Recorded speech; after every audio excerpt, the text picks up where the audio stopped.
As the clock struck midnight on a chilling October night, I found myself gathered around a dimly lit campfire with a group of friends, eager to share a true horror story. The wind whispered through the trees, setting an eerie atmosphere. We were ready to delve into the depths of fear. The date was October 26, 1923, and I had been visiting an old, decaying mansion nestled in the heart of the English countryside. The house was known as Blackwood Manor, and it had a reputation for being haunted by an ancient figure known as Lady Eleanor Blackwood, who was said to have perished under mysterious circumstances centuries ago. One stormy night, as I explored the darkened corridors of the mansion with only a flickering candle to guide me, I suddenly heard the soft, ghostly whispers of Lady Eleanor herself. "Intruder," she murmured, her voice barely audible. I turned, but there was no one in sight. The atmosphere grew thick with dread as I ventured deeper into the house. My heart pounded in my chest, and my footsteps echoed through the mansion like a drumbeat of impending doom. The clock on the wall showed the time to be 1:33 a.m., and I could hear Lady Eleanor's soft cries, growing more desperate. "You shouldn't be here," she whispered. I reached the grand library, a room filled with ancient books and faded portraits. As I scanned the titles, a gust of icy wind swept through the room, extinguishing my candle. In the darkness, I felt a presence beside me, and a voice whispered into my ear, "They never learn." My pulse quickened, and I stumbled back, trying to relight my candle. The eerie voice continued, "Eleanor's torment knows no end, and neither will yours." The time now read 2:47 a.m., and the ghostly presence seemed to be toying with my fear. I fled the library, but the mansion's layout had transformed into a maddening labyrinth. It was as though the walls themselves were shifting, mocking me, and I could hear Lady Eleanor's spectral laughter. "There's no escape," she taunted. The clock's hands seemed to spin wildly, and the time became a blur. Finally, I found myself in a decrepit, cobweb-covered room. The clock showed 3:33 a.m. Lady Eleanor's voice was now a sinister hiss, "My misery, your eternity." I turned to face her, or rather, the shadowy figure of a woman in a blood-stained gown. Her hollow eyes pierced my soul, and I could feel my sanity slipping away. "You're trapped, just as I am," she whispered, her words seeping into my mind like a venomous poison.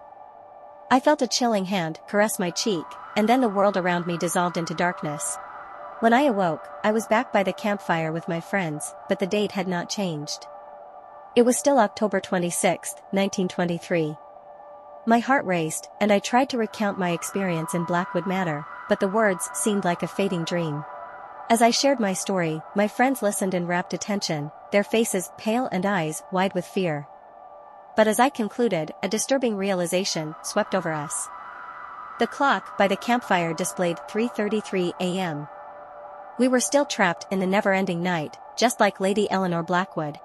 The silence was deafening, and a haunting laughter echoed in the distance. Had Lady Eleanor claimed us as her new victims, or was this another cruel twist in her eternal torment? The mystery lingered, and fear enveloped us like a shroud as we remained trapped in that endless October night. The fire crackled and the wind howled as we sat in stunned silence around the campfire, the date never changing from October 26, 1923.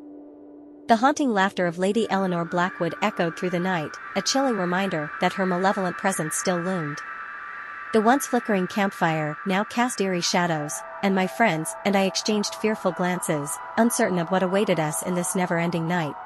I attempted to gather my thoughts and recollections of the mansion, hoping to find some clue or solution to our predicament. "We need to understand what happened at Blackwood Manor," I began, my voice quivering. "Lady Eleanor's torment, her anguish, it must hold the key to our escape." As the story had reached a maddening crescendo, my friends leaned in, their faces bathed in the flickering firelight, eager to unravel the mystery. The wind continued to whisper through the trees, carrying with it a spectral chill that sent shivers down our spines. My mind wandered back to the time in the grand library, where the voice of Lady Eleanor had been at its most insidious.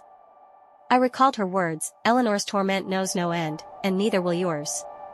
What did she mean by that? Was there a way to appease her restless spirit? I explained my theory to my friends, suggesting that perhaps Lady Eleanor needed closure.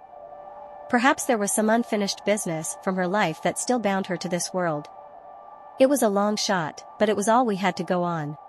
With newfound determination, we decided to return to Blackwood Manor in search of clues. We navigated through the labyrinthine corridors, each hallway seemingly longer and more menacing than the last. The clock on the wall, forever stuck at 3:33 a.m., continued to mock us. As we ventured deeper into the mansion, we stumbled upon an old, forgotten chamber. It was filled with ancient relics and a portrait of Lady Eleanor herself. The room seemed untouched by time, as though it had been preserved for centuries. This was it, the heart of her existence.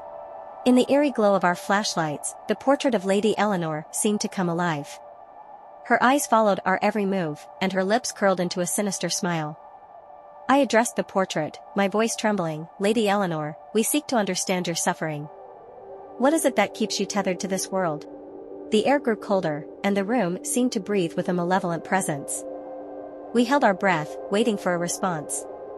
Just when hope seemed lost, a faint whisper filled the chamber, the betrayal of a trusted one. The revelation sent a shiver down our spines. The secrets of Lady Eleanor's torment were slowly unfurling. It was a betrayal that had condemned her to an eternity of suffering, but the details remained shrouded in mystery. We pressed further, imploring Lady Eleanor to reveal more. Who betrayed you, Lady Eleanor? What happened to you on this wretched night? The voice of Lady Eleanor grew louder, more desperate, as though the weight of her anguish was finally being acknowledged. The night of the masked ball, she uttered, her voice quivering with sorrow. It was an ancient ball that took place at Blackwood Manor on an October night much like this one. The details of that fateful night had long been lost to history, and Lady Eleanor's tale was the only surviving fragment. As the clock on the wall ticked away, my friends and I realized that we were drawn deeper into the enigma of Lady Eleanor's life and death. We had uncovered a painful memory, but it was only the beginning. We needed to discover the truth of the masked ball, the identity of the betrayer, and the key to setting Lady Eleanor's tormented spirit free. The night had become a never-ending cycle of fear and mystery, and our quest to unravel the truth of Lady Eleanor Blackwood's haunting had just begun. As the wind whispered through the trees and the campfire flickered, we huddled closer, determined to face the horrors of Blackwood Manor and unlock the secrets that would ultimately decide our fate in this never-ending night. Thanks for listening. Please do like and subscribe our channel. If you any suggestions, please do comment below. Happy listening.